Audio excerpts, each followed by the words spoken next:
Ce programme est financé par des amis et partenaires du ministère de Joyce Meyer. Quand nous sommes dans l'extase, nous disons à Dieu, « Oh Dieu, je veux aimer tout le monde. » Et Dieu dit, « D'accord. C'est parti. Tout le monde sauf celui-là, Seigneur. » Je fais ce que je fais parce que j'ai vu la puissance de Dieu transformer ma vie et il fera de même pour vous. Si, lorsque vous avez des problèmes, vous faites les choses à la manière de Dieu, vous en sortirez toujours victorieux. Vous en sortirez toujours triomphant. Mais vous ne pouvez pas avoir un problème et agir comme un non-croyant et vous attendre à une récompense de Dieu. Il faut donc être honnête avec soi-même. J'ai été honnête avec moi-même. Vais-je agir comme un bébé chaque fois que je n'obtiens pas ce que je veux? Ou vais-je grandir et agir comme un chrétien? Est-ce que je vais juste aller à l'église et puis me comporter comme si je n'y étais jamais allé? Ou est-ce que je vais vraiment y aller, apprendre, grandir, apprendre l'Écriture, apprendre à déclarer l'Écriture, confesser l'Écriture, méditer sur l'Écriture et faire de Dieu le centre de ma vie?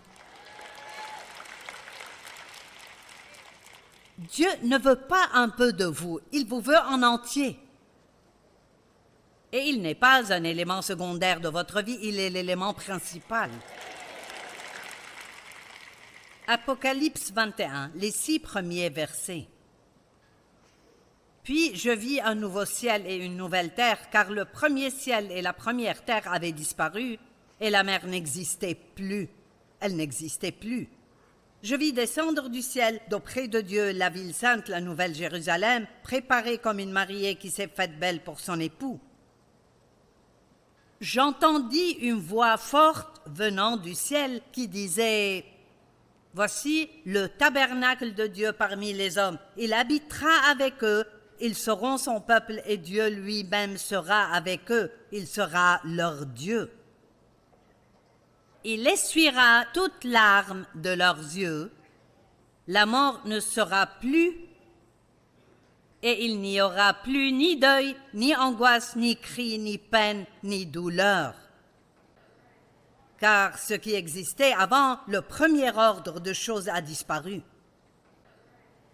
Celui qui était assis sur le trône dit: « Voici que je fais toutes choses nouvelles. » Il ajouta: « Écris cela, car ces paroles sont dignes de confiance et vraies. Elles sont exactes, précises et incorruptibles. » Puis il me dit: « Tout est accompli. »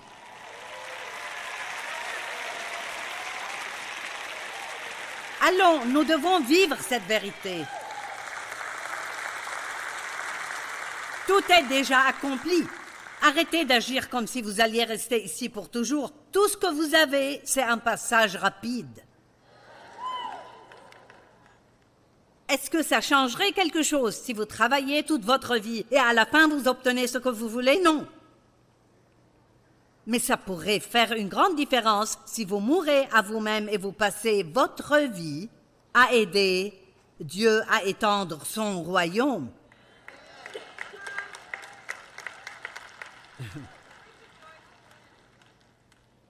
Je vous le dis, vous voulez être heureux? Je vous dis comment être heureux.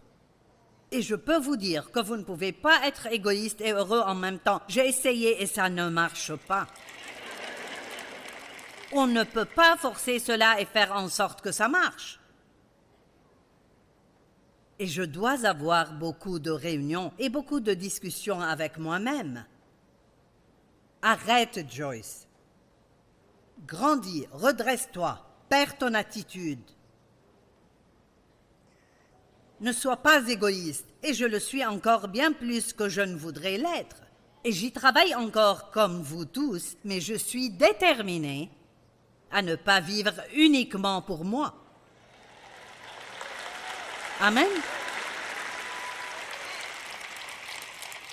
Je suis l'alpha et l'oméga, le commencement et la fin, et je pourrais ajouter qu'il est aussi tout ce qu'il y a entre les deux.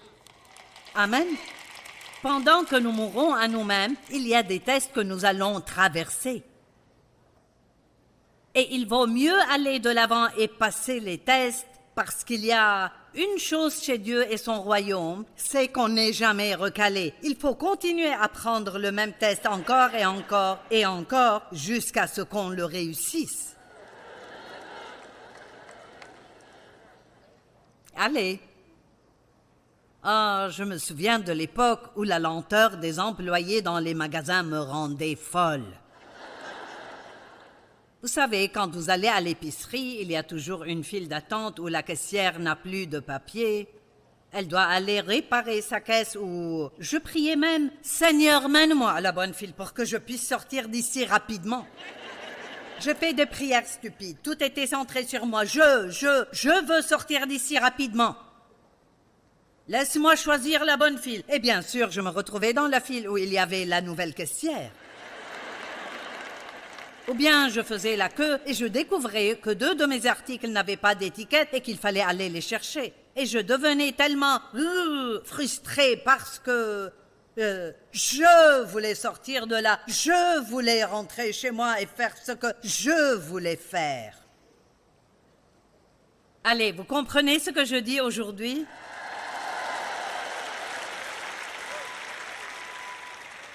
Et j'ai eu des commis lents, vraiment lents, et finalement nous sommes arrivés à ne plus avoir de commis.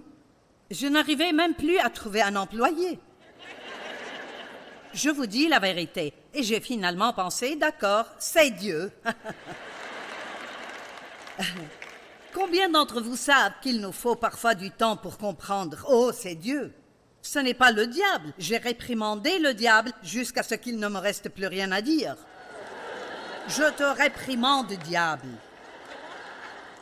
Disparais de devant moi pour que je prenne le contrôle. Enfin, j'ai appris à me soumettre à la voix de Dieu. Oh, mon Dieu. Laissez-moi vous dire quelques-unes des épreuves que vous devrez passer dans la vie. Nous en avons parlé, mais il faut en reparler, le test du pardon. Il y avait un homme à l'arrière qui m'a remercié. Il a dit merci beaucoup. C'était un policier et il est venu assurer la sécurité ici et il m'a dit merci beaucoup. Jeudi soir, j'ai pu pardonner à mon frère et j'en avais tellement besoin. Vous voyez, si juste 10 d'entre vous pardonnent à quelqu'un, ça valait la peine que je vienne ici. Parce que votre vie ne peut même pas commencer tant que vous n'avez pas fait ça. C'est l'une des toutes premières choses à faire. On ne peut pas être en colère contre quelqu'un et avoir une bonne vie avec Dieu. Vous diriez, tu ne sais pas ce qu'ils ont fait. Vous savez ce que Jésus a dit, « Père, pardonne-leur car ils ne savent pas ce qu'ils font. » Ils ne savent pas ce qu'ils font. Vous savez, si les gens vous appartenez à Dieu, vous êtes marqués et scellés par le Saint-Esprit. Dans le royaume des esprits, il y a un panneau sur vous qui dit « J'appartiens à Dieu ». Amen. Et le diable le sait.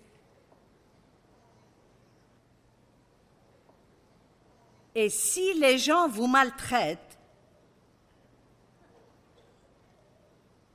ils s'en prennent à Dieu. Donc, vous devez prier pour eux. Père, pardonne-leur car ils ne savent pas ce qu'ils font. Mais tout ce qu'on fait, c'est s'inquiéter de ce qu'ils nous ont fait. Tu m'as blessé mes sentiments. Tu m'as maltraité. Tu ne m'as pas donné ce que je veux.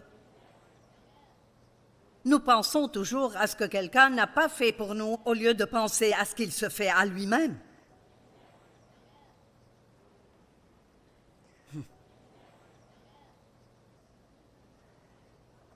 Relisons Marc 11, 24. C'est pourquoi je vous le dis. Tout ce que vous demanderez en priant, croyez que vous l'avez reçu et cela vous sera accordé.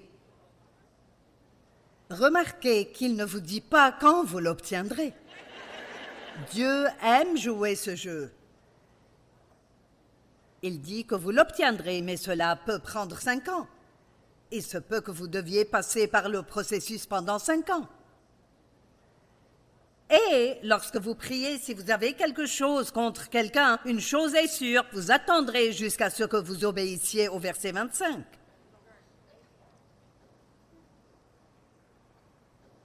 Si vous avez quelque chose contre quelqu'un, pardonnez-lui et lâchez prise, afin que votre Père céleste vous pardonne aussi vos fautes et vos transgressions.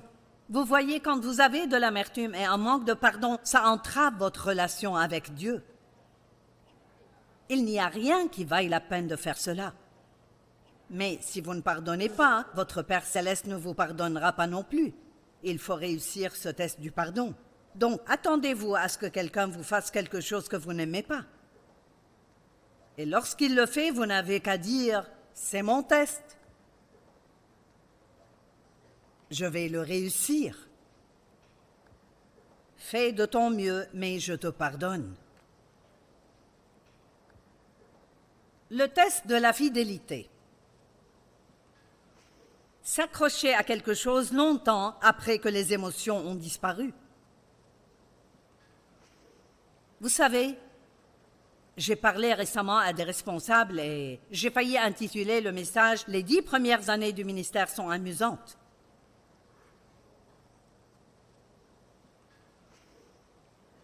Parce que ces premières années, on est plein de choses.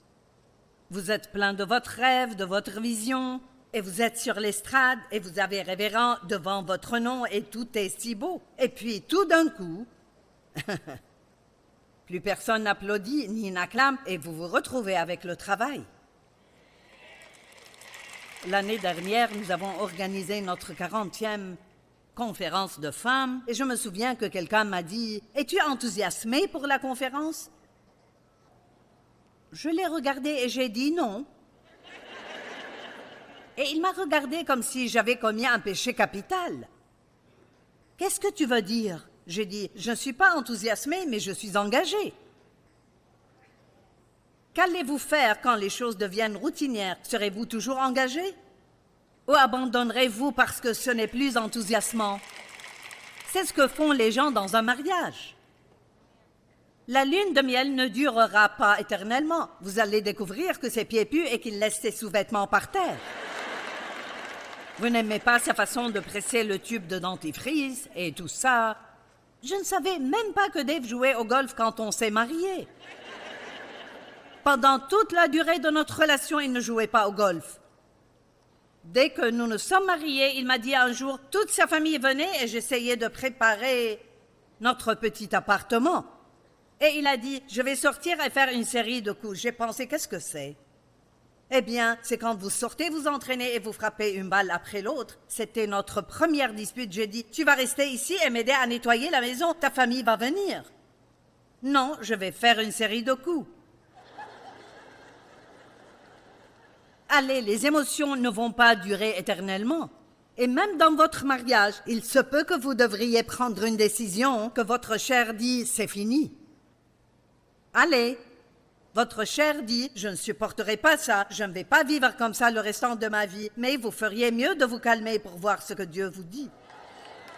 Vous pouvez penser que l'herbe est plus verte de l'autre côté, mais vous devrez aussi tondre cette herbe.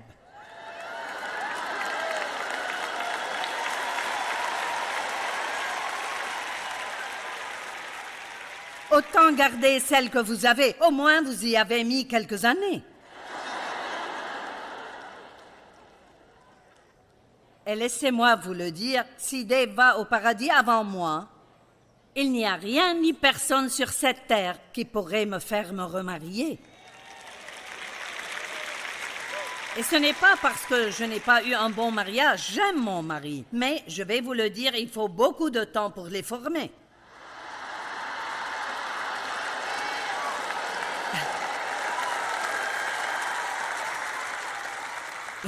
Gardez celui que vous avez et arrangez-vous.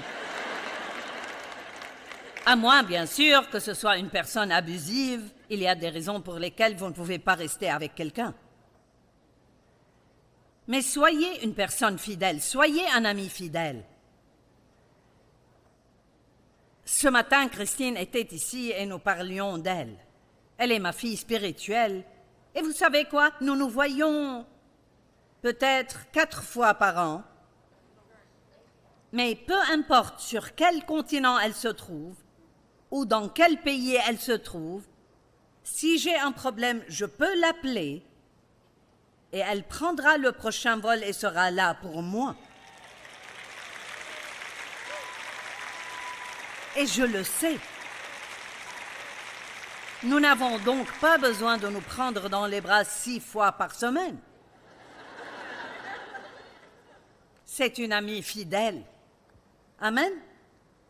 Et mes enfants sont tous fidèles. Lorsque mes jambes ne marchaient plus, pendant 2 mois et demi, mes enfants se sont relayés et quelqu'un est resté avec moi 24 heures sur 24, 7 jours sur 7.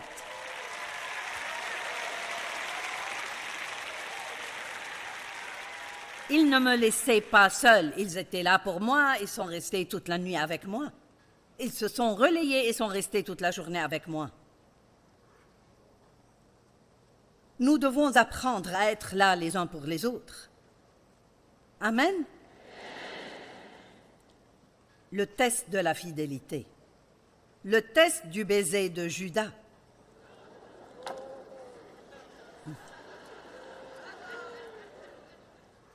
La trahison.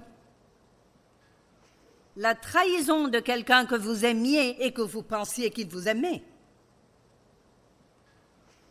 Cela m'est arrivé. J'avais un groupe d'amis que je pensais être mes amis, qui ne me feraient jamais de mal.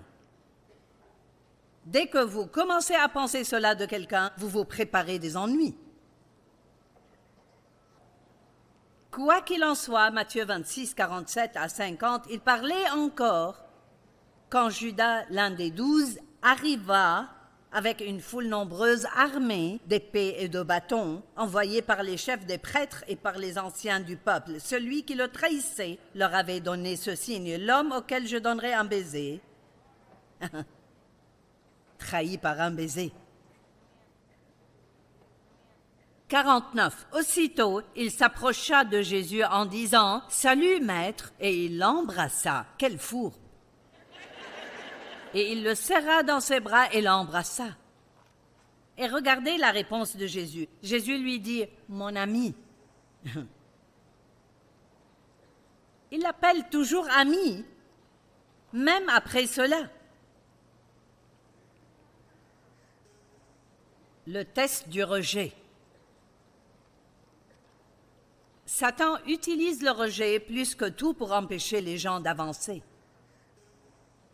Vous savez, quand vous êtes dans le ministère, vous êtes promu dans le ministère tout comme vous êtes promu au travail, sauf que c'est Dieu qui fait la promotion. J'ai enseigné des études bibliques à la maison pendant 5 ans et Dieu était prêt à me promouvoir à un poste dans une église. Et j'ai eu un gros rejet à ce niveau. Et les gens vous envoient un message silencieux. Si vous faites ça, nous ne serons plus vos amis. Mais vous savez quoi? Vous devez être assez audacieux pour dire bye. Adieu. J'ai un ami qui est plus proche qu'un frère, un ami qui ne me quittera jamais et ne m'abandonnera jamais. Adieu.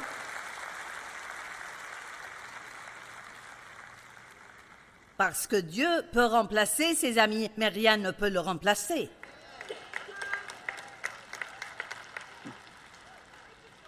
Et cela m'est arrivé 3 fois. Quand j'ai été ordonnée, plusieurs personnes ont dit « ce n'est pas bien. Tu es une femme, les femmes ne devraient pas être ordonnées. Tu n'as pas reçu la bonne éducation. Qui a dit que Dieu ne pouvait pas vous éduquer et vous promouvoir? Je suis allée à l'école du Saint-Esprit. »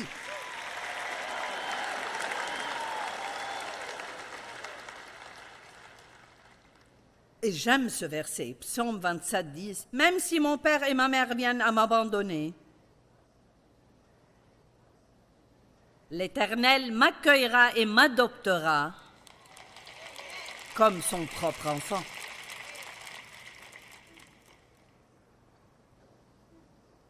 Il me reste 3 minutes. Quel test voulez-vous? Pourquoi pas le test de l'amour du mal-aimé? Quand nous sommes dans l'extase, nous disons à Dieu, « Oh Dieu, je veux aimer tout le monde. » Et Dieu dit, « D'accord. » C'est parti. Tout le monde sauf celui-là, Seigneur.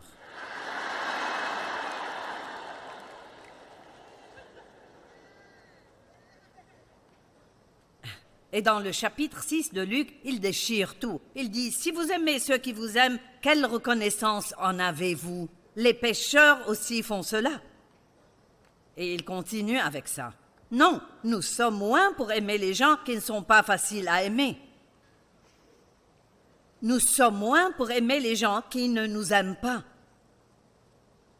Je ne sais pas si vous me croyez ou non. J'ai dit, nous sommes moins pour aimer les gens qui sont difficiles à aimer.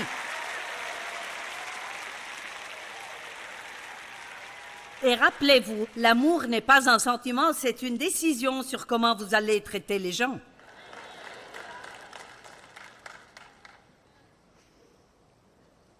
Mon Dieu, si nous pouvions dépasser nos sentiments. Le test de ne pas se plaindre.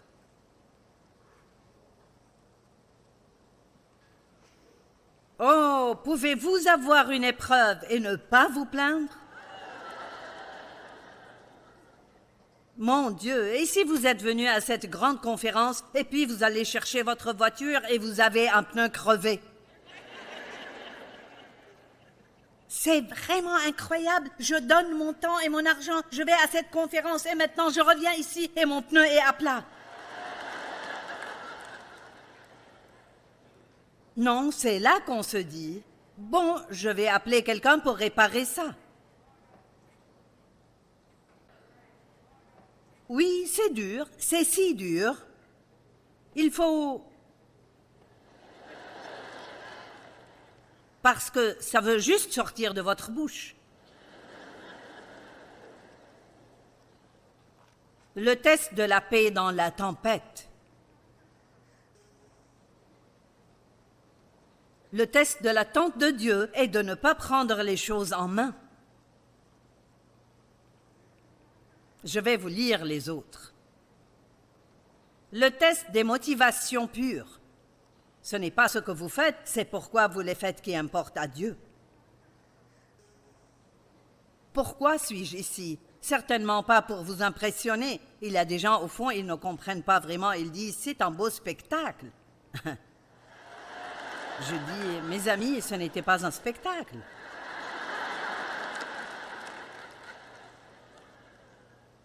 Le test de continuer à servir Dieu sans rien ressentir.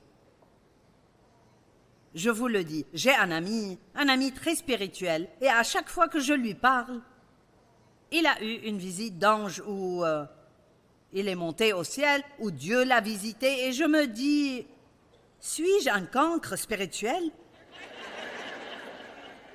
Je me dis que je n'ai jamais vu d'ange, que je n'ai eu que 2 ou 3 expériences extraordinaires dans ma vie. Où es-tu, Dieu? Je crois par la foi que tu es là. Allez, vous n'êtes pas les seuls à ressentir cela. Mais il faut vivre en fonction de ce que l'on sait, pas de ce que l'on ressent. Je sais que Dieu est avec moi. Je n'ai pas besoin de sentir qu'il est avec moi. Je sais qu'il m'aime. Je n'ai pas besoin de sentir qu'il m'aime. Je sais qu'il va revenir. Je n'ai pas besoin de ressentir cela. Je sais que je sais que je sais que je sais.